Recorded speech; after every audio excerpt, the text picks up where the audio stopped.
함께 시작하도록 하겠습니다. 최슬기 코치님 부탁드릴게요.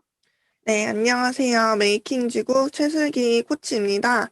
오늘 제가 진행할 내용은 상중하위권 이제 입시 어떻게 저희가 좀 가이드를 해주면 좋을지, 입시 컨설팅 오늘 교육 받았던 거 아까 국장님이 소개해 주신 대로 좀 내용을 정리를 해 보았고, 이후에 간략하게 질의응답을 받을 예정인데, 저희가 질의응답 부분에서는 저희가 모두 함께 집단 지성을 이용하면 너무너무 좋을 것 같습니다. 저가 이제 뭐 입시 전문가라는 그런 부분보다는 함께 그런 학생은 이렇게 좀 가이드 해주면 좋겠다라고 해서 같이 이제 좀 함께 가이드 해주시면은 더 좋은 방향으로 학생을 이제 이끌어 나갈 수 있을 것 같아서 그러면 너무 좋을 것 같습니다. 그러면은 시작해 볼 수 있도록 해보겠습니다. 현재 일단 입시 상황 먼저 말씀드리도록 할게요. 현재 입시는 고3이 이제 고3의 전체 비율의 65% 정도가 이제 4년제 대학에 진학을 할 수 있는 상황이에요. 전문대를 제외하고 65% 정도만 대학을 이제 4년제로만 따졌을 때 65% 정도 되는 비율이 가는 정도고, 그럼 대충 내신 6등급 정도는 이제 4년제 대학을 간다라는 이야기고요. 일반고 기준입니다. 물론 이제 자사고, 외고 이런 애들은 더 밑에 등급도 충분히 좋은 대학을 가지만 일반계 고등학교는 이제 7, 8, 9등급이면 4년제는 좀 힘들겠는데? 라고 저희도 이제 상담을 시작을 하게 되잖아요. 그 정도이고, 현재 점점 더 자퇴생의 비율은 현재 증가하고 있는 상황입니다. 2015년에 이 자퇴생이라고 하는 거는 대학교에 입학한 후 자퇴를 하는 학생들의 비율인데요. 이 자퇴생들의 비율이 2019년에 2.71%로 증가를 했는데, 현재 입시 기관들의 예측에 의하면은 2025년에는 자퇴생의 비율이 5% 정도 될 거라고 예상을 해요. 그런데 그렇게 되면 들어가는 학생이 5%가 될 거고, 또 나가는 학생이 5%, 그리고 들어오는 학생이 또 5% 되니까 총 10%의 학생이 들락날락하게 되는 거가 되는 거고, 그렇게 되면 총 10%의 학생이 이제 이동을 하는 그런 느낌이 들게 되는 거잖아요. 그러면 거기에 더해서 군 입대를 한다거나 휴학을 한다거나 이런 식으로 이동을 하게 되기 때문에 전체 체감 비율은 약 3분의 1 정도가 될 거라고 합니다. 그렇게 되면은 사회적인 문제로도 느껴질 정도로 정말 많은 인원이 이제 대학을 입학을 해놓고도 이제 막상 그 대학에 남아있지 않는 그런 상황이 될 것으로 이제 예측이 되고 있고요. 2018년 이후 수시 2월 인원은 현재 최대치를 찍었고 그 이후로는 감소를 하고 있는 상황입니다. 수시 2월 인원이라고 하는 거는 저희가 이제 모집 요강을 발표한 걸 이제 보면은 예를 들어 전체 1년에 수시 같은 경우에는 뭐 전체 총 인원을 10명을 뽑으면 수시에서 7명을 뽑고 정시에서 3명을 뽑는다 이런 식으로 모집 요강이 발표가 되어 있는데, 수시에서 7명을 다 뽑지 못하고 4명만 뽑으면 나머지 3명을 정시로 이월을 하는 경우가 있잖아요. 그런 경우가 있는데, 그런 수시 이월 인원이 2018년 이후에 최고치를 찍고 그 이후로는 점점 떨어지고 있습니다. 이유는 저희도 이제 하고 있는 것처럼 입시 기간이 되면은 이제 사이트를 되게 많이 활용을 하게 되는데, 그 예측 사이트들의 그 예측 능력이 점점 더 능력이 향상되었기 때문이라고 많이 봐요. 특히 최상위권 대학들 위주로 그 능력이 많이 좋아져가지고 웬만해서는 넣는 대로 딱 그 정도대로 합격을 한다라고 보고 있기 때문에 2월을 거의 이제 하지 않고 딱 그 정도 수시가 진행이 되고 있구나라고 보고 있습니다. 그리고 서울대 이제 원자공학과나 수의학과처럼 전체 인원이 이제 미등록하는 학과가 계속해서 생기고 있는 학교가 있습니다.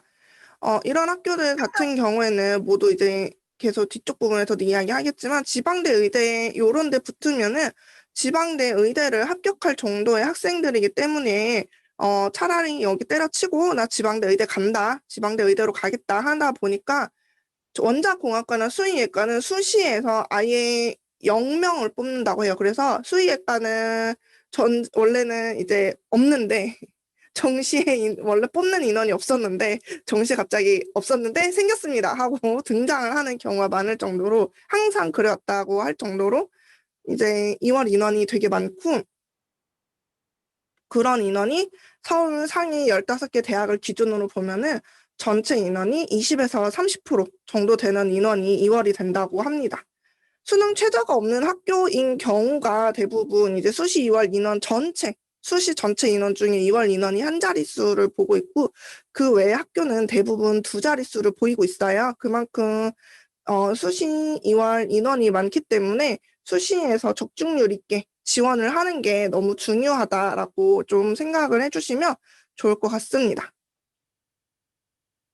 특히 여기서 보면은 아까 수시 2월 인원이 이제 최대치를 찍고서 점점 감소한다라고 하는데, 상위권일수록 진학사, 특히 진학사 같은 경우는 모든 학생들이 정보를 다 입력을 하게 되잖아요. 그러다 보니까 다 그 정보를 가짜로 입력을 하질 못해요. 아주 작은 점수로도 자신의 점수가 떨어질까 붙을까 너무 걱정이 많기 때문에, 그러다 보니까 점수를 다 솔직하게 입력을 하는 편이고, 그러다 보니까 상위권일수록 다 최대한 정보가 많이 모이고 그래서 잘 나오는 편인데, 이 부분이 이제 밑으로 갈수록 학교가 공개하는 정보에도 약간 문제가 있고, 학생들이 입력하는 점수에도 문제가 있고, 모의 지원하는 학교에도 조금 이제 좀 문제가 있다 보니까 이런 지원율, 이런 적중률이 조금 떨어지는 편이라고 합니다. 그래서 이제 입시에서 가장 중요한 게 이 수시 2월 인원을 예측을 해서 하는 게 가장 중요하다고 해요. 근데 진학사나 이런 경우는 학생들이 모의 지원을 하는 거를 통해서 올해 학생들이 이과에 많이 지원을 하는구나, 이런 부분을 예측을 할 수가 있지만, 이제 개인 사설 업체 같은 경우에는 이런 부분이 이제 오픈이 되지 않다 보니까 그런 부분에서 좀 예측률이 떨어지고, 오히려 그렇기 때문에 오히려 입시 컨설팅 개인이 하는 경우가 이런 부분들이 잘 안 맞고 하위권으로 갈수록 그런 개인이 잘 맞고 진학사가 좀 안 맞고 이런 역전 현상이 많이 일어난다고 합니다. 그럼 상위권은 이제 종합적인 내용, 그리고 이제 의대, 초등교육, 간호, 항공 이렇게 좀 학과별로 나눠서 살펴보려고 해요. 먼저 이제 상위권을 보면은 최상위 학과를 먼저 볼 수가 있는데, 의대, 치대, 한의대, 경영, 경제를 저희가 이제 최상위 학과라고 부르잖아요. 이 최상위 학과로 부르는 이 학교들의 특징은 두 가지로 먼저 나눌 수가 있는데, 의대, 치대, 한의대는 어떤 학교를 가든, 그러니까 예를 들어 지방에 정말 와 그런 학교가 있었어? 라고 하는 학교를 가더라도 일단 내가 의대를 갔다 그러면 얘는 상위 1% 이런 느낌이라면, 경영이나 경제는 그런 학교가 있었어? 라는 학교를 간다면은 좀 아무래도 경쟁에서 불리한 그런 경우를 갖고 있는 학교예요. 그래서 최상위 학과를 가더라도 이제 의대, 치대, 한의대 같은 계열을 가는 거는 네임에 상관없이 되게 영향력 없이 이제 최상위 레벨로 분류가 됐지만, 경영, 경제처럼 문과 계열의 친구는 학교의 네임 밸류를 되게 중요하게 봐야 되기 때문에 대학에 의해서 좌우가 돼서 학생들이 어느 학교에 가는지도 좀 주의 깊게 봐줘야 됩니다. 최상위 대학하고 그래서 최상위 학과가 좀 다른 개념이라서 준비도 좀 다르게 봐야 되는데요. 이제 언론에서 말하는 15개 대학은 이게 가나다 순으로 건국대부터 한양대까지 이렇게 보는 대학들인데, 이 15개 대학은 우리나라 전체의 변화를 선도하는 대학들이라고 볼 수 있어요. 전체 입시에서 10%의 인원을 데리고 있는 학교인데, 신입생으로 따지면 한 6% 정도거든요. 그러니까 1등급을 벗어나면은 좀 아무래도 이 학교, 최상위 학교들을 가기가 어려운 상황이고, 현실적으로는 1등급이 나와야지, 모두 1등급이 나와야지 이 최상위 학교들을 갈 수 있습니다. 평균적으로 1.5등급 정도를 나와야지 갈 수가 있고요. 근데 많은 이제 선생님들께서, 코치님들께서 좀 서울대학교가 올해 이제 이렇게 나왔다, 저희 그 서울대학교가 정시에 내신 많이 반영할 것이다라고 해서 내신 그러면 이제 정성평가 중요하다 이렇게 되게 예민하게 반응하고, 그럼 어떻게 하지? 막 그러면은 이제 앞으로 우리 애 어떻게 하지? 막 이렇게 고민 많이 하셨는데, 연대 고대가 어떻게 움직이느냐가 사실 더 중요하다고 해요. 왜냐하면은 서울대는 국립대고 국립대는 교육부 기조에 맞춰서 움직일 수밖에 없는 상황인데, 서울대를 제외한 연대 고대 같은 경우에는 사립대이니까 그만큼 조금 더 본인의 입맛에 맞게 움직이기가 쉽잖아요. 그러다 보니까 연대 고대가 움직이면 그 밑에 대학들이 움직이고 그 밑에 나머지 대학들이 따라가면은 나머지 대학들도 저것이 이제 대세다 하면서 함께 가는 것이기 때문에 연대 고대의 기조에 조금 더 집중을 해주는 게 맞다라고 이제 생각이 듭니다.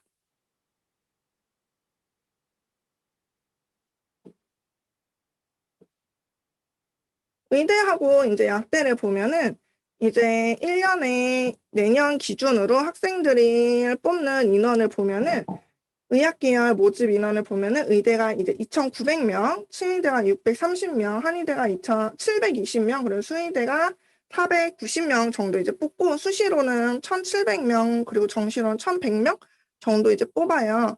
최상위권 학생들 같은 경우에는 확실히 이제 의대를 많이 가려고 하는데 의대를 가려고 지원을 준비하는 친구들 같은 경우는 일반고에서는 정말 정말 정말 최상위권인 경우가 많은 것 같고 제 학생들을 기준으로 보면은 그 외에는 이제 자사고 이런 계열이 좀 많이 있는 것 같아요. 자사고에서 좀 성적이 떨어지더라도 자사고 같은 경우에는 아무래도 의대를 가려는 친구들이 더 많이 모여 있고 그 안에서 경쟁을 하다 보니까 더 많은 정보를 얻을 수 있어서 힘들더라도 의대에 진학하려는 목적을 가지고서 진학하는 친구들이 확실히 더 많았던 것 같아요. 그래서 보면은 의대를 기준으로 보면은 반에서 일반 고등학교 기준으로 반에서 의대는 1, 2등, 치대는 한 3등, 그리고 한의대는 한 4, 5등 정도로 요렇게 이제 모여 있는 친구들이 대학을 가는 거고 이제 만약에서 내가 반에서 전교에서 내가 2자리권이다. 그러면은 의대는 좀 더 다른 방향을 고려해보자라고 상담을 하시는 게 좋아요. 아니면은 이제 내신 100% 버리고 진짜 완전 정시에 진짜 집중. 그래서 정시 점수를 완전 끌어올려서 이 정도 점수가 나올 수 있도록 해줄 정도로 올라와야 한다고 좀 봅니다. 2022학년도 의학계열 모집 인원이 작년보다 4명 정도 줄은 상황이에요. 아시다시피 정원이 국가에서 정하는 거고 작년에 조금 뽑았다 보니까 올해 정원이 좀 줄어든 상황인데 이게 합격자를 기준으로 1%도 안 되는 인원이거든요. 그러니까 내가 수능 성적표를 받았을 때 전체 1% 했을 때 내가 의대를 가겠구나라는 생각을 할 수 있기 때문에 의대를 지원하려고 하는 친구가 있다면 모의고사에서 항상 99%를 받아야 된다라는 그런 성적표로 상담을 해주셨으면 좋겠고 재수생까지 이제 들어온다는 가정하에 0.5%를 계속 유지를 해줘야 되거든요. 그래서 성적표에서 0.5% 밑으로 이제 내려오는 과목이 있다면 그 과목을 좀 집중을 해서 이제 더 많이 끌어올릴 수 있도록 해주셔야 되고 또 의대 같은 경우에는 다중민의 면접이 되게 많이 중요해요. 다중민의 면접이라고 하는 거는 말 그대로 학생들을 여러 가지 상황에 집어넣어가지고 요즘은 인적성 면접이라고 해서 여러 가지 상황에 2명, 3명, 4명을 넣어가지고 그 상황에서 학생들이 어떻게 이제 나오는지를 보는 건데 이런 부분들이 면접으로 잘 발휘가 될 수 있도록 이런 부분까지도 잘 케어하는 게 너무 중요하기 때문에 내신뿐만 아니라 다중민의 면접까지도 충분히 좀 봐주셔야 되는 부분이고 이 다중민의 면접이 지금 중요해지다 보니까 최근에는 치대나 한의대로까지 많이 이게 퍼지고 있어서 저는 치대나 한의대 가려고 하는데요 라고 하더라도 같이 좀 준비를 해주셨으면 좋겠습니다.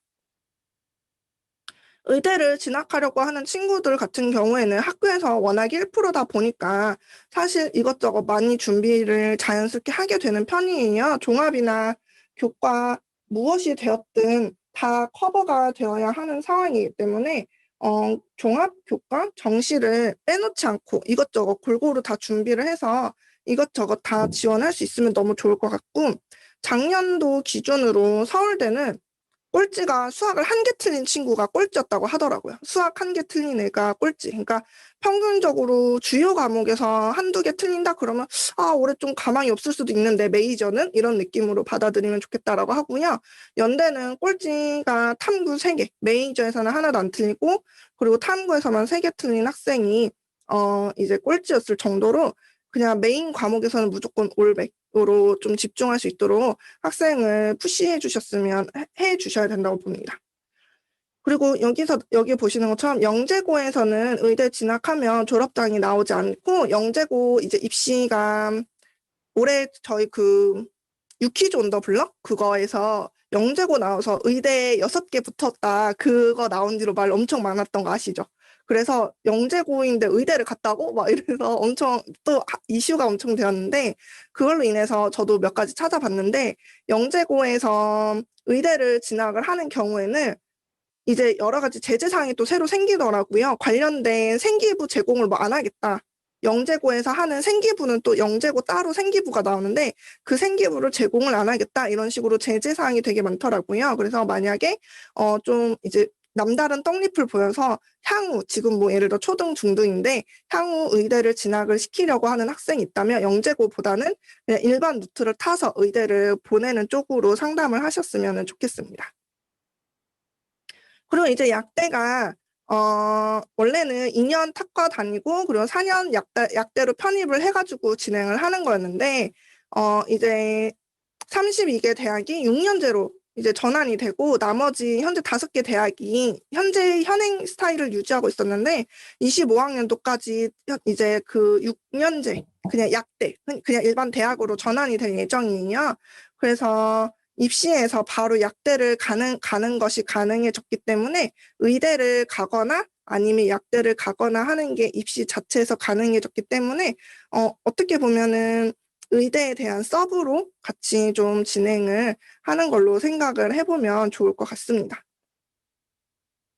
그리고 의대나 약대 같은 경우에는 수능 같은 경우에는 최저가 대부분 있는 학교들이 거의 대부분이기 때문에 정시 준비는 너무 기본이고 불수능이라도 전체 개수에서 10개가 넘어가면은 어디든 의대를 가는 경우가 거의 없어요. 그렇기 때문에 불수능이라도 10개 이상 틀리지 않도록 그리고 방금 말씀드렸던 것처럼 메이저 과목에서는 그냥 다 맞을 수 있도록 이렇게 준비해 주시면 좋겠고 이제 한의대나 치대 같은 경우도 이제 12개에서 13개 정도 그 정도 틀리는 경우 그리고 마지막으로 약대 기준도 옛날 기준으로 보면은 한 1등급 그 정도로 보면은 된다고 보시면 좋겠습니다. 다음은 이제 초등교육이에요. 초등교육은 이제 대부분 여기 나와 있는 것처럼 대부분 이제 교대에서 초등교원을 이제 뽑게 되는데 이화여대하고 제주대만 종합대학임에도 불구하고 교대가 있어요. 그리고 현재 부산교대는 부산대하고 MOU 체결을 협약 중이에요. 원래는 되었어야 했는데 양쪽에서 여러 이유로 좀 이렇게 서로 학생들이 좀 불만을 갖고 시위를 하고 있더라고요. 원래는 4월 달에 이게 통과가 됐어야 됐는데 그래서 합쳐지면은 이제 부산교대가 없어지고 부산대의 한 과로 이제 이화여대나 제주대처럼 한 과로 없어질 예정입니다. 의대 다음이 이제 이화여대나 제주대 같은 경우에도 다 이제 의대가 있는 경우잖아요. 근데 그런 계열을 보면은 의대 다음이 초등교육으로 볼 수 있는 데인데요. 지역과 상관없이 엄청 이제 센 계열로 우리가 볼 수가 있습니다. 이제 제 학생들 같은 경우는 최근에는 초등학교 선생님보다는 중등교원 임용을 조금 많이 더 노리는 경우가 많은 것 같은데 그 이유를 들어보면 초등학교 선생님이 되기가 너무 힘들어서 초등교원 자체가 되는 게 너무 빡세서 이런 경우가 좀 많은 것 같더라고요. 그래서 성적이 좀 의대, 이렇게 문과에서 최상이라면은 초등교원도 저는 충분히 노려볼 수 있다고 생각을 합니다. 교과와 논술은 거의 뽑지 않고 대부분의 부분에서 종합 전형으로 인원을 많이 뽑고 교과를 뽑는 학교는 서울교대에서 50명, 그리고 제주대에서 교과로 50명, 그리고 마지막 한국교원대에서 2명 교과로 뽑는 거기 때문에 그냥 안 뽑는다라고 생각하시면 되고 그렇기 때문에 그냥 기본적으로 종합을 준비하고 그리고 수능 중심으로 준비하시면 좋겠다라고 생각하시면 좋아요. 여기는 아무래도 이 교과로 뽑는다고 하더라도 교과 50명이라 하더라도 수시 2월 인원이 되게 많은데 아까 50명 정도라고 했잖아요. 원래는 이제 수시가 한 40 이렇게 시작을 하기는 해요. 근데 최종으로 가면은 수시가 20 그리고 정시가 한 70, 75 이 정도로 변동이 되는데 그 이유가 왜냐면은 이 정도 수시로 여기 합격할 정도면 스카이를 합격할 정도라고 하더라고요. 그러니까 내 초등교원 가는 것보다 난 스카이 갈 거야 라고 해서 빠지는 인원이 너무 많아서 그 인원이 정시로 이월되는 인원이 많기 때문에 오히려 정시에서 정시의 인원이 늘어나고, 그리고 점수도 수시하고 정시하고 합격을 비교해보면은 정시에서 조금 떨어지기 때문에 초등교원에 대한 교원에 관련된 꿈이 있는 친구라면은 상위 성적일 땐 초등교원도 충분히 지원할 수 있도록 장기 로드맵을 좀 보여주시면서 이제 같이 가셨으면 좋겠습니다. 다음은 간호 계열인데요. 간호 계열은 좀 많이 아실 거라고 저는 생각이 들었어요. 제 학생들, 이게 좀 제가 보면은 학생들이 좀 이렇게 흐름이 있더라고요. 원하는 계열의 흐름이 있더라고요. 저는 몇 년 전에는 간호인데 최근에는 간호가 되게 많이 줄어들었다는 생각이 들었어요. 간호 같은 경우에는 어떤 대학을 나오든, 그러니까 전문대를 나오더라도 이제 4년제 커리큘럼으로 운영이 되고, 어떤 4년제를 나오든 전문대를 나오든 무조건 4년제하고 마찬가지 그 일반 학사를 받게 돼요. 다 똑같이 4년제 대학을 나온 것과 같은 이제 그런 결과를 받기 때문에 그런 큰 문제가 없고, 간호에서 이제 가장 인기가 있는 거, 그러니까 간호라고 하는 학교를 딱 갔는데, 이 간호의 레벨을 만드는 건 첫 번째로 이제 어느 지역에 있느냐, 두 번째는 교직 기수가 있느냐, 세 번째는 이 학교가 학생의 간호 실습을 얼마나 잘 시켜줄 수 있느냐, 이렇게 되는 거거든요. 근데 제 학생이 예전에 좀 성적이 낮은데 간호대를 가고 싶어 했어요. 근데 제가 당시에 그 학생을 간호대를 그래도 조금이라도 더 좋은 데를 보내고 싶어 가지고 이제 막 여기저기 알아봤는데, 당시에 신라대였나? 그때 신라대가 당시에 간호학과가 내신 5등급 정도여도 충분히 합격을 하는 거예요. 그래서 신라대 왜 5등급이면 가는 걸까 하고 봤더니 이 학교에 연계되어 있는 병원이 없는 거예요. 그러니까 학교에 실습을 나가려면 본인이 이제 학교를 찾아야 되는 거죠. 연계되어 있는 병원이 있다고 적혀는 있지만 너무 중소병원이고 작은 병원이다 보니까 학생이 소규모의 병원에 다 갈 수가 없어서 그 지정 병원으로 가지 못해서 본인이 학교를 찾아야 된다라는 이야기를 봤어요. 특히 요즘 시국에 코로나다 보니까 대학 병원에서도 신규 이런 인턴 간호사 이런 거 이제 실습 간호사 받는 걸 되게 부담스러워하는 상황이기 때문에 일반 이런 대학 병원과 연계되어 있지 않은 학교를 가게 되면은 실습 시간을 채우는 게 더 힘들어졌다고 그러더라고요. 그렇기 때문에 그런 맥락이 있는 부분으로 봤을 때 간호를 이제 지원하려고 하는 친구라면은 이렇게 간호를 연계되어 있는 병원 있는 곳, 대학 병원 있는 곳으로 좀 찾아주시면 좋을 것 같습니다. 교재 기술을 만약에 학생이 원하게 된다면은 이제 학교 저희 양호 선생님이 되는 거거든요. 그래서 그런 계열로도 갈 수 있고, 나중에 이제 원한다면은 공무원 쪽으로도 빠질 수 있는 거거든요. 그래서 간호사 되면은 많은 친구들이 간호사 나와서 태움 쉬면서 일 그만두면 뭐 할지 모르겠다, 그래서 걱정돼요, 이런 이야기 하는데, 나오면은 다양한 진로가 있기 때문에 이런 계열도 조금 생각할 수 있다고 말해주시고 같이 고민해 주시면 좋을 것 같아요. 다음은 이제 항공운항과로 이제 조종사 양성하는 계열이에요. 국립대학은 한국교통대학 한 곳밖에 없지만 사립대학은 여러 지역에 있어요. 이 중에서 세종대하고 영남대 같은 경우는 공군하고 아예 계약이 되어 있어서 학비나 이런 게 전액 무료이다 보니까 경쟁률도 제일 높고, 이제 내신 전체 1등급이 아니면 거의 갈 수가 없는 그런 상황이고, 한서대 같은 경우는 헬리콥터 조종학과가 있어서 역시 인기 있는 계열입니다. 이게 전체적으로 항공운항 계열을 가서 부조종사가 되려면 이제 억 단위의 돈이 필요하다고 그래요. 3,000시간의 비행 시간을 채워야 되는데 그러면 억 단위의 돈이 들어가기 때문에 실습 시간의 비용을 충당하기가 너무 어려워서 대부분 군 장학생으로 선발을 하게 된다고 합니다. 근데 군 장학생으로 가지 않더라도 처음부터 공군사관학교로 가서 임관을 하는 경우도 있다고 해요.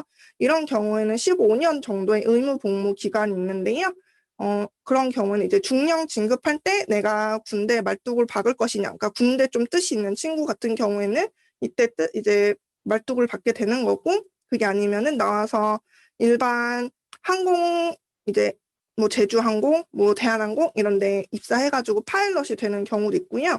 그러지 않고 그냥 군 장학생으로 선발되는 경우에는 13년의 의무 복무 기간이 있어요. 그래서 대학을 4년을 먼저 다니고 이후에 13년 동안 의무 복무 기간을 가지기 때문에 총 17년을 매여 있게 되는 거죠. 되게 오랜 기간을 매여 있게 되는데 그래도 이렇게 되면은 품위 유지비나 복장 비용 이런 기타 등등의 비용이 꽤 많이 나온다고 해요. 그래서 이런 것들 때문에라도 꽤 많은 친구들이 군 장학생으로 지원을 한다고 합니다. 근데 항공운항과 같은 경우는 조종사다 보니까 내가 뭐 성적이 된다 해서 끝나는 게 아니라 시력이나 체력 같은 기본적인 그런 체력이 좀 필요하기 때문에 체력 요건도 필요하기 때문에 그런 부분들을 같이 한번 체크를 해주시고 그런 다음에 보셨으면 좋겠어요. 그리고 좀 이런 예를 들어 이런 이제 학교들 이름이 좀 생소한 학교들도 되게 많잖아요. 그런 학교들도 불구하고 내신이 되게 높아요. 예를 들어 초당대 같은 경우에는 이 항공운항과 내신이 1.8등급이거든요. 그러니까 이게 이 학교는 우리 학생도 갈 수 있지 않을까라고 하지만 역시 이제 2등급 이상의 최소 2등급 초반에 있는 친구들이 좀 지원을 할 수가 있는 계열이고 저는 이제 항공운항과 같은 경우에 제 학생들 중에서도 좀 꿈을 생각하던 친구가 있어서 이거 항공운항과 했을 때 좀 어떻게 할까 하다가 최상위권이 아닌 경우인데도 불구하고 있는 꿈을 했을 때 유학 상담한 적도 있어요. 저희 유학에서도 그런 관련해서 저희 교육 받은 적 있어가지고 그런 쪽으로도 같이 상담을 해보시면 너무 좋을 것 같습니다. 다음은 이제 중위권이에요. 중위권은 하나하나의 대학을 좀 자세하게 살펴보기보다는 전체적으로 좀 어떻게 이끌면 좋을지에 대해서 큰 틀로 말씀을 드리는 게 좋을 것 같아서 좀 그런 식으로 준비를 했습니다. 중위권은 이제 3등급 이하의 학생들을 말을 합니다. 이제 1, 2등급 저는 이제 국어를 담당하고 있거든요. 국어를 기준으로 말씀을 드리면 3등급까지는 올라오는 게 되게 수월해요. 여기 나오는 것처럼 좀 제대로 된 공부 계획을 바탕으로 어느 정도 좀 꾸준히 공부하면 3등급까지는 금방 올라오는데 2등급으로 올라가려면 진짜 정말 정말 피나는 노력이 아니라 정말 학생을 제가 이렇게 말하면 너를 갈아 넣어야 된다. 너의 엉덩이 사이즈가 커지지 않으면 등급이 오르지 않는 등급이다라고 저는 설명을 하거든요. 그 정도로 이제 2등급으로 올라가기 힘든 부분이 이제 중위권이라고 생각을 해요. 누적된 시간 차이가 아무래도 좀 이유라고 저는 생각이 드는데 1, 2등급 같은 경우에는 이제 실수, 좀 한 문제 삐끗해서 1, 2등급이 갈리는 거라면 이제 2, 3등급 같은 경우에는 말 그대로 내가 여태까지 공부해 들인 시간의 문제라고 저는 봅니다. 그래서 아무래도 3등급에서 2등급으로 가는 게 너무 힘들고 그러다 보니까 좀 포기하는 친구들도 많은 것 같고 그 사이에 등급이 이제 등락이 계속 위아래로 왔다 갔다 해서 선생님을 찾는 친구들도 되게 많은 것 같아요. 그래서 이 차이가 좀 쉽게 좁혀지지 않는 학생들이 많아서 되게 좀 힘들어 하는데 그래서 저 같은 경우는 3등급에서 2등급으로 올라가려고 하는 친구들한테는 결국 공부 시간을 늘리라고 이야기를 하거든요. 지금보다 더 늘려야 된다고 30분이라도 늘려라, 1시간이라도 늘려라 라고 좀 저는 많이 상담을 하는 편입니다. 중위권 문과에서는 이런 경우가 있어요. 학생부 교과에서 최저보다 높은 컷을 가졌는데 떨어지는 학생이 존재해요. 예를 들어 볼게요. 최고 점수가 평균이 2.8이고 최저가 이제 3이에요. 최저가 3인데 불합격의 최고 점수가 2.34. 이런 학교가 있어요. 경기대 서울입니다. 서울 경기대 학생부 교과. 분명히 합격한 컷의 최저점은 3.3인데 불합격 컷의 평균점, 이제 최고점 2.34인 경우가 있어요. 왜 그럴까라고 생각을 해보면은 지금 제가 말씀드린 거는 학생부 교과라고 하는 큰 틀을 이제 묶어서 말씀을 드린 거잖아요. 이렇게 큰 틀로 묶어서 말씀을 드린 건데 그러지 않고 그 학과를 자세히 살펴보면은 유독 이 학과가 인기가 좀 많았던 그런 학과인 경우가 많아요. 그래서 이 학과가 컷이 유독 높았던 거죠. 그래서 그런 친구들을 보면은 조금 더 학과를 잘 골라서 좀 낮은 컷이 있는 학교. 그러니까 아무래도 문과는 학교의 이름이 조금 더 중요한 경우가 많기 때문에 같은 학교를 가더라도 네임밸류를 따져서 조금 더 컷이 낮은 학교를 찾는 게 좋습니다. 그리고 이제 제 학생들도 이런 경우가 많은데요. 7, 8, 9등급의 합격 컷을 자꾸 저한테 들고 와요. 작년에 있었던 일입니다. 작년에 종합을 저하고 종합을 준비하는 친구였어요. 학교에서 선생님이 너무 대충 상담을 해주신 거예요. 정말 날림 상담이었어. 얼마나 날림 상담이었냐면은 종합이면은 학생의 생기부 내용이 너무 중요하잖아요. 그 친구는 1학년 때 생기부는 완전 비어 있었고 2학년 중간 이후 부분부터 이제 저하고 채우기 시작을 했었어요. 근데 학교 선생님이 그냥 이 친구의 내신 성적으로 갈 수 있는 종합대학을 뽑아주신 거예요. 그 학생부 종합으로 갈 수 있는 학생부 종합에서 이 학생들이 이 정도 성적대가 합격한 거를 뽑아주셨는데 문제는 뭐냐면 이 친구가 아까 말했다시피 1학년 때 생기부가 텅텅 비어 있었으니까 사실 비교해보면 생기부가 너무 차이가 나는데 이 친구는 자꾸 가져와서 얘도 여기 붙었잖아요. 얘도 여기 붙었잖아. 이 성적대도 여기 붙었잖아. 이 이야기를 저한테 계속 하는 거예요. 계속. 그러니까 너무 그 아이를 설득하는 게 힘들더라고요. 그래서 결국에는 제가 학생한테 양보를 했어요. 그래, 너가 그렇게 정말 원하면은 네 개의 대학은 너가 원하는 데를 쓰자. 네 개의 대학은 너가 원하는 데를 이렇게 써라. 그런 대신 정말 혹시 모르니까 두 개는 여기를 쓰자라고 제가 딱 두 개만 내가 선생님이 말하는데 한번 써보지 않을래? 라고 했어요.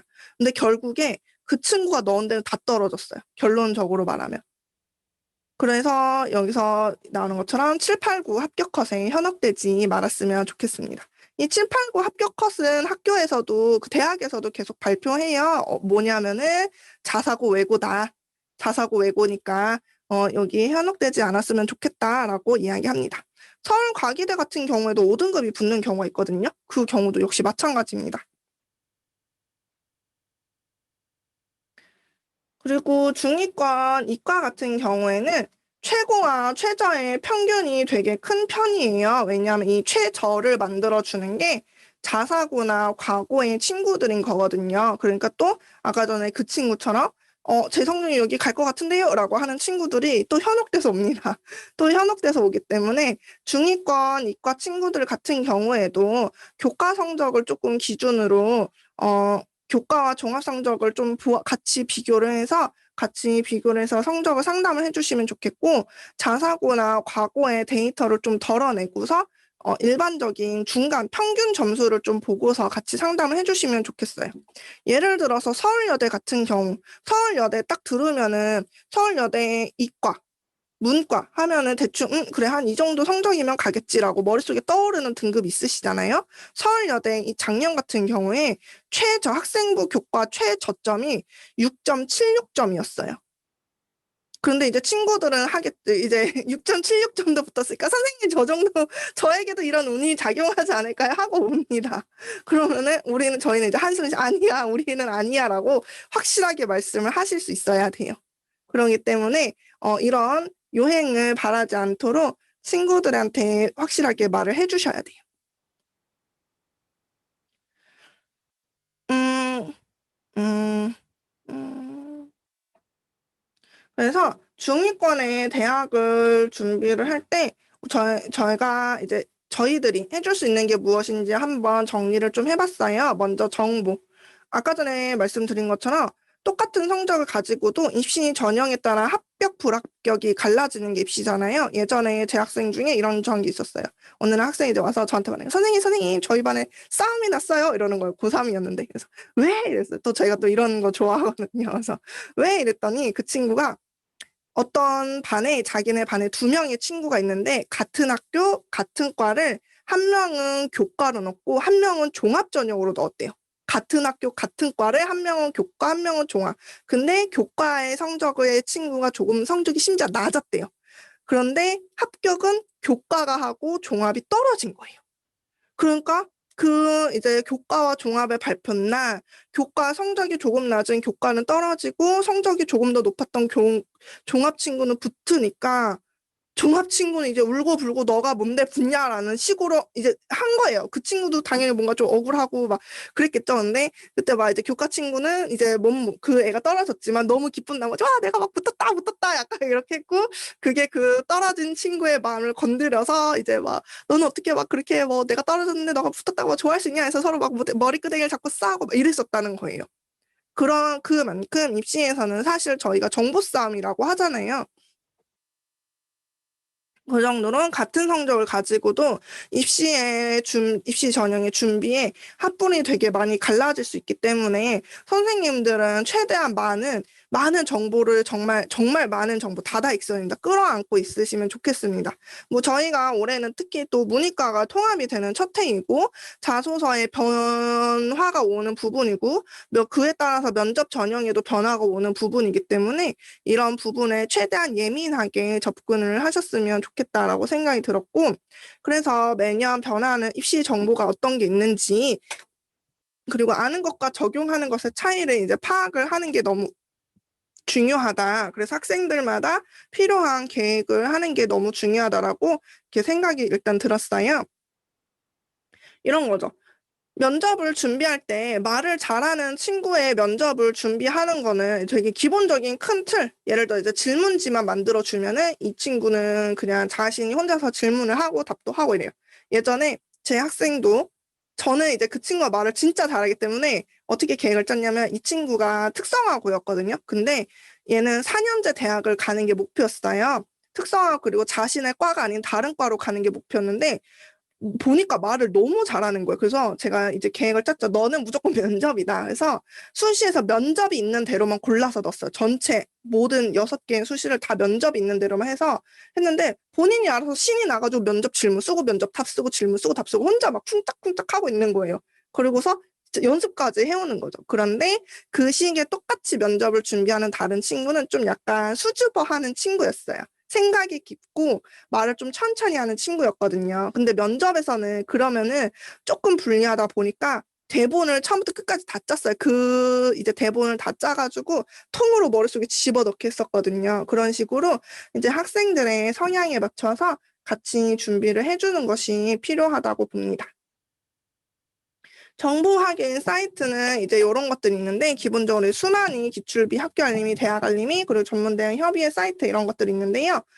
이제 수만이 같은데 이제 기출비나 수만이 이런데 보면은 어떤 것들이 있냐면 특히 수만이에는 학생들이 갔다 오면은 후기를 올려요. 어떤 질문이 올라왔고 무슨 질문을 내가 면접에서 받았고 그래서 내가 어떻게 대답을 했고 분위기는 어땠고 이런 것들을 올려줘요. 면접 질문 같은 경우는 미리 저희가 어느 정도 예측을 해보면 너무 좋잖아요. 그렇기 때문에 이런 수만이 같은 사이트나 기출비 사이트에서 그런 부분들을 활용해서 모의 면접을 좀 준비해 주셨으면 좋겠고 특히 저희 사이버 강의실 같은 경우에는 강의실 녹화가 되잖아요. 저는 그거 되게 많이 쓰거든요. 올해 제가 그 영재원 준비하는 초등학교 친구가 있었는데 그 친구도 이제 그걸 되게 많이 활용을 했어요. 녹화 기능을 많이 활용을 했었는데 그 친구가 녹화를 하고 보니까 저도 처음에는 잘 몰랐는데 눈이 자꾸 이렇게 올라가 있더라. 이렇게 자꾸 위를 쳐다보더라고요. 눈동자가. 이런 거 하나하나도 자세히 교정을 해줄 수 있기 때문에 이런 정보 확인 사이트에서 다양한 정보를 좀 긁어 모아 주셨으면 좋겠습니다. 학교 알림이는 여러 번 교육을 받으셨을 거예요. 근데 대학 알림이 같은 경우에 저는 어떤 식으로 좀 많이 쓰냐면 그 대학교가 좀 이렇게 재정 위험 대학인지 이런 것들을 많이 봅니다. 재정 위험 대학인지도 보고 그 학교의 취업률이 어떤지도 좀 봐요. 중위권 대학 친구들은 그래도 중위권의 친구들은 대학을 골라갈 수 있기 때문에 이 대학 알림이 사이트를 활용을 하면은 대학 알림 사이트를 활용을 하면은 취업률도 나오고 그리고 그 학교가 지금 어느 정도 재정이 탄탄한지 이런 것들이 나오기 때문에 취업률이 이왕에 조금이라도 더 높은 학교 그리고 재정이 좀 탄탄한 학교 그래야지 이제 나중에 교육부에서 계속 지원을 해주잖아요. 그런 부분들을 해가지고 순위를 뽑아주게 됩니다. 그리고 입학처에 통화를 하는 것도 되게 적극 추천드리는데 저번에 저희 그 지원이 나오기 전에 제가 전통문화대 발표가 나오기 전에 너무 답답해가지고 전통문화대에 미리 전화를 한 적도 있거든요. 그런 식으로 전화하게 되면은 좀 더 자세하게 말해줍니다. 좀 더 자세하게 말해주기 때문에 이런 부분들 전화해 보시면 좋을 것 같고, 연계 교재나 모의고사 변화 파악하시는 것도 되게 중요해요. 6월 모의고사 같은 경우에는 이제 그 해에 그 수능의 방향성을 좀 발표를 하는 스타일이고, 9월 같은 경우에는 신유형을 보여주는 상황인데, 학교에서는 이런 것들을 잘 못 따라가는 경우가 많거든요. 원체 그 외에 해야 할 일이 너무 많다 보니까 이런 것들을 다 따라가지 못하는 경우가 많아서 학교의 민감도도 함께 좀 파악을 하면은 더욱더 좋겠습니다. 그리고 다음은 이제 학생의 생기부나 모의고사에서 확인해 줄 수 있는 것들을 좀 확인해 주시면 좋은데, 모의고사 성적표에 보면 틀린 문항, 그리고 공부가 필요한 문항, 이런 부분들 있잖아요. 특히 공부가 필요한 문항 같은 경우에는 이제 포인트를 접근했느냐, 접근하지 못했느냐라고 하는 부분에서 접근하지 못한 부분인 건데, 그래서 공부가 필요한 문항은 학생에게 지금 공부에 누수가 있는 부분이라고 보는 거거든요. 그래서 이런 부분을 먼저 메꿔주시고, 세특, 1학년 같은 경우에는 이제 세특만이 거의 남아있는 상황이기 때문에 어떤 학년이든 세특이 가장 기본이고, 내신 성적이 올라야 되잖아요. 떨어지지 않고 오를 수 있도록. 그리고 마지막으로 학생의 성향을 파악해서 어떻게 나를 따라오게 하고 학생을 어떻게 가게 할 수 있을지, 이런 부분들을 좀 파악을 해서 진행해 주시면 좋겠습니다. 마지막으로 저희 이제 하위권입니다. 하위권은 이제 4년제를 보내는 방법과 전문대를 보내는 방법과 그 외 기타 방법으로 나누어 보았습니다.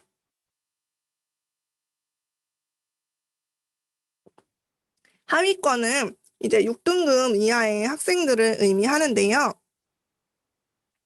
이 하위권을 이제 가르쳐 보시면 알겠지만 공부 습관이 전혀 없는 친구들이 많아요. 꾸준히 공부하면은 이제 성적이 오릅니다. 그런데 문제가 무엇이냐면은 입시 성공 가능성으로만 따졌을 때는 성공 가능성이 낮은 집단이라고 이제 평가를 하게 되는데, 어떤 부분 때문이냐면 규칙적으로 공부를 해본 적이 없고, 그러다 보니까 한번 저희가 이제 케어를 해서 공부를 해보면 성공을 하면은 성공의 맛을 들여서 계속 해야지로 연결되지 못하고, 와, 한번 해보니 되네? 좋아, 더 놀자! 이렇게 돼버리는, 다시 놀자판으로 이제 가버리게 되는 학생들이라서 지속적인 입시로 연결되지 못하는 부분의 친구들을 하위권이라고 저희가 이제 부르게 되는데요. 이런 학생들이 이제 일정하게 꾸준히 진행될 수만 있다면 그 친구들을 중위권으로 끌어올릴 수가 있게 됩니다.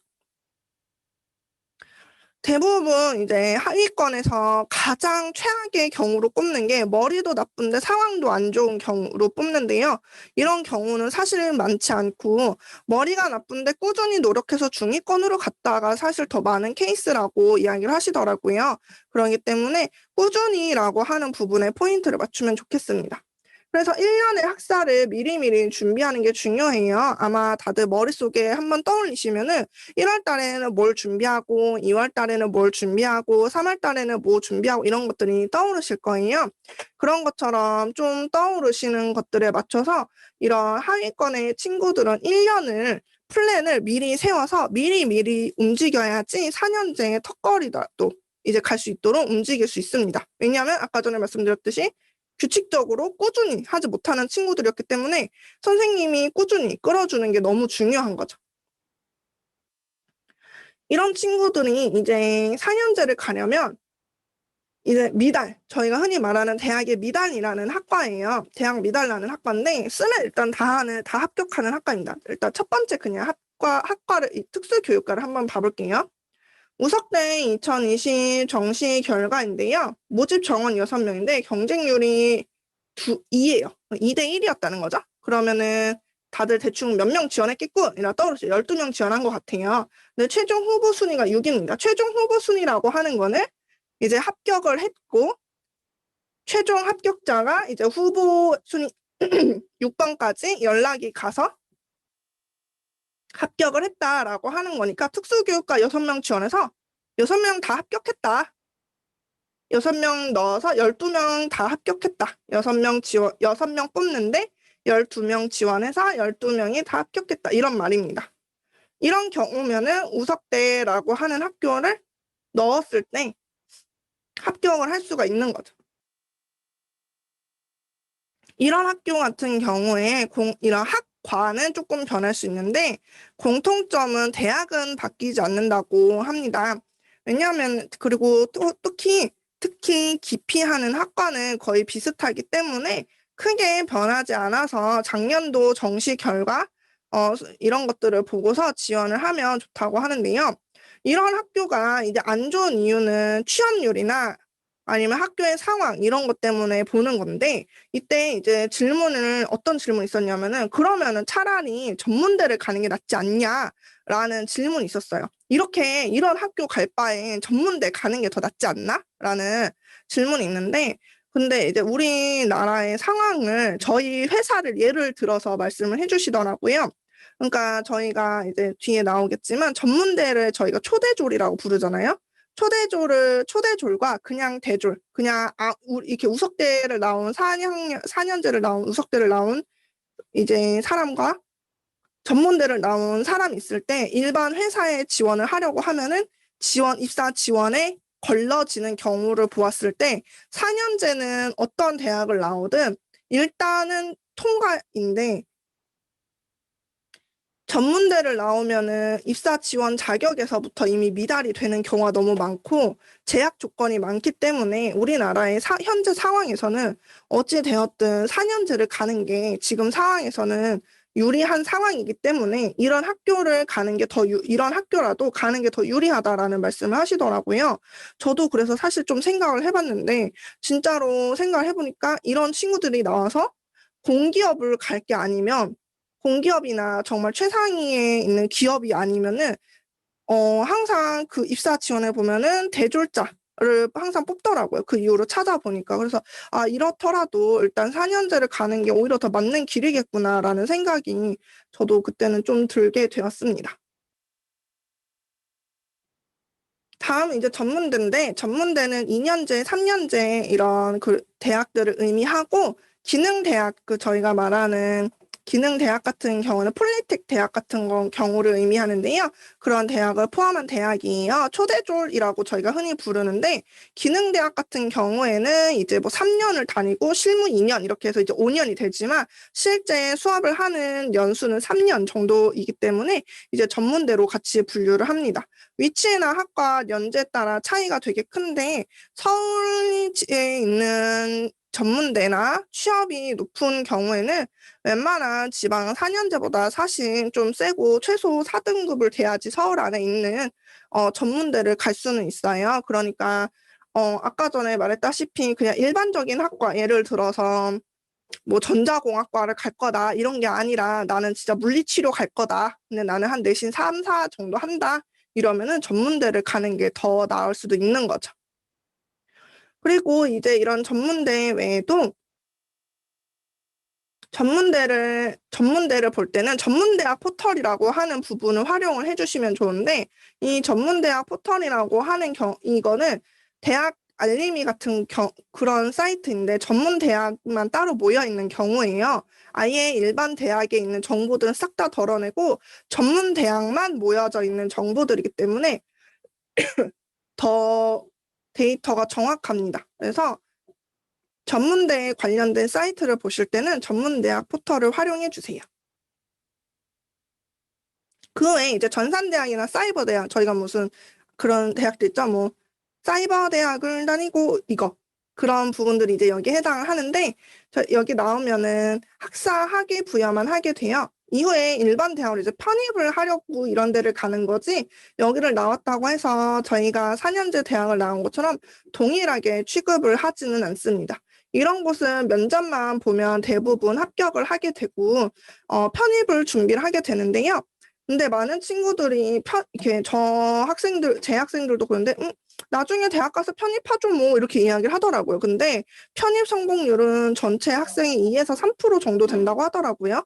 전년도 결과치가 가장 안 맞는 분야인데, 왜냐하면 전년도에 군대를 가고 휴학하고 자퇴하고 한 그 티오에 맞춰서 편입이 나오고 그 편입의 인원에 맞춰서 시험 스타일이 결정이 되기 때문에 뭐 어떻게 나올지 전혀 모르는 부분이다 보니까 차라리 그냥 정시를 다시 보는 게 오히려 더 유리하다라는 말이 더 많은 계열입니다. 그래서 만약에 학생을 다시 보셨을 때 좀 주변 분위기에 더 잘 휩쓸린다. 그렇다면은 편입보다는 재수를 권하시는 게 더 좋을 것 같아요. 편입학원 같은 경우에도 그렇게 분위기가 썩 좋지 않고 학교 분위기, 일단 대학을 간 다음에 편입을 하는 건데 그 대학 분위기도 너무 중요한데 이런 대학 같은 경우는 좀 놀자판인 대학들도 많기 때문에 막상 대학을 가서 그 놀자판 분위기에 취해서 편입을 준비하지 못하거나 혹은 준비해도 제대로 준비하지 못하는 경우가 많기 때문에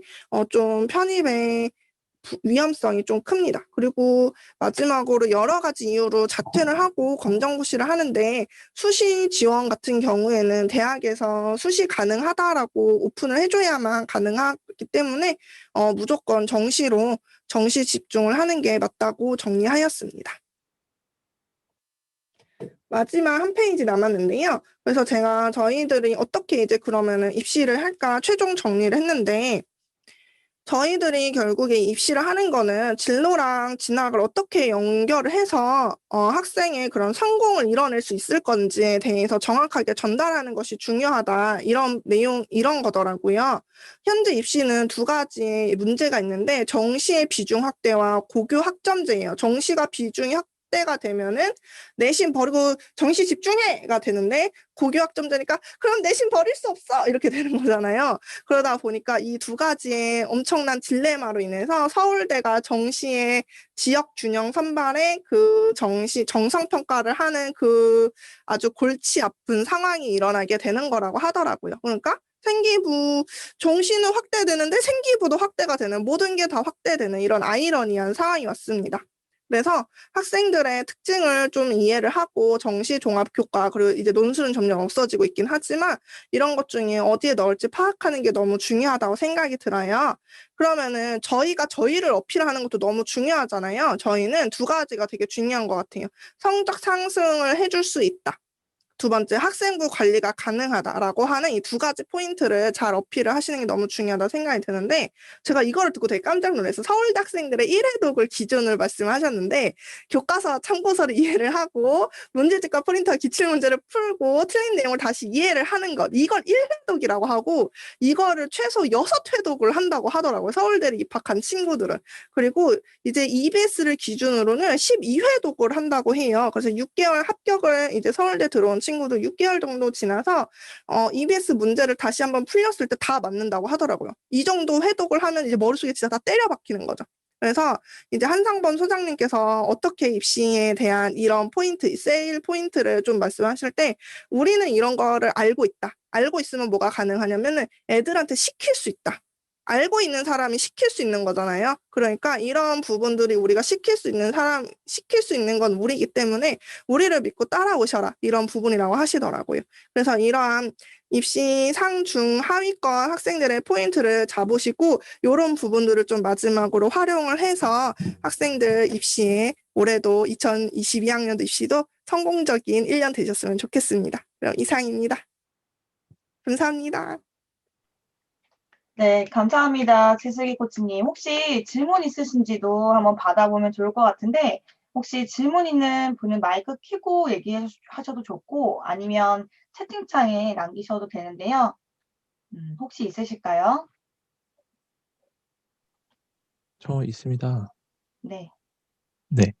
메이킹 김성호 수석국지입니다. 생기부에서 그, 어, 이 전 페이지에서, 네. 네, 전 페이지에서, 어딨지?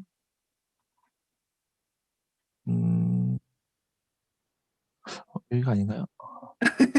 생기부가 확대된다고 그런데, 그러니까 여기? 네. 정시에서, 여기네요. 네네네. 네네. 네, 비디오가 닫혔네요. 음. 네. 정시에서 저희가 이제 내신을 본다고 했잖아요.